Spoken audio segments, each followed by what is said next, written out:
Hey guys, I'm losing my voice, so I'm just gonna use the microphone. Okay, so I'm gonna do this similar thing that Saralea did, and I'm first gonna talk about just like what exactly this is, because it's fairly abstract, and I'm just gonna explain to you what it is, and then I'll give you a little bit more of like my process and what I was thinking while I was doing it. So the piece is a piece of Paro, the daughter of Pharaoh, who we know about in Tanakh as the one who rescued baby Moshe from the Nile.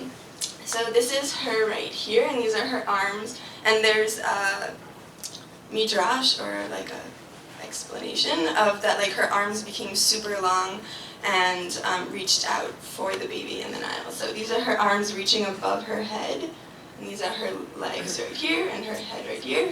This is the Nile River right here, and this is like the basket that the baby would have been in. So a few things that inspired me for this piece.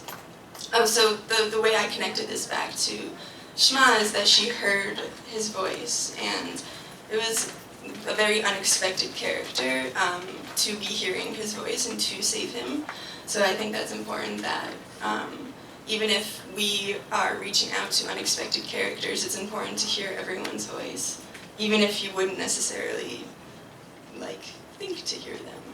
But a couple things that inspired me for this piece were the book called The Color Purple by Alice Walker. Great book, really great book.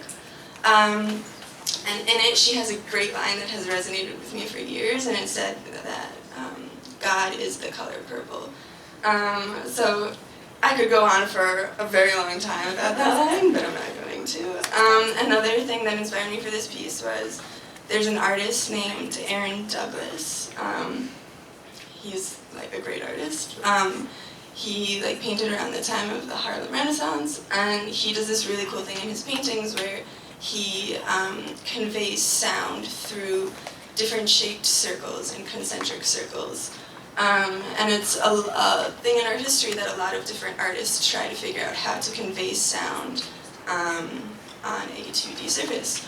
So I use this idea of circles and conveying sound in my use of conveying the baby Moshe and his crying out. So, yeah.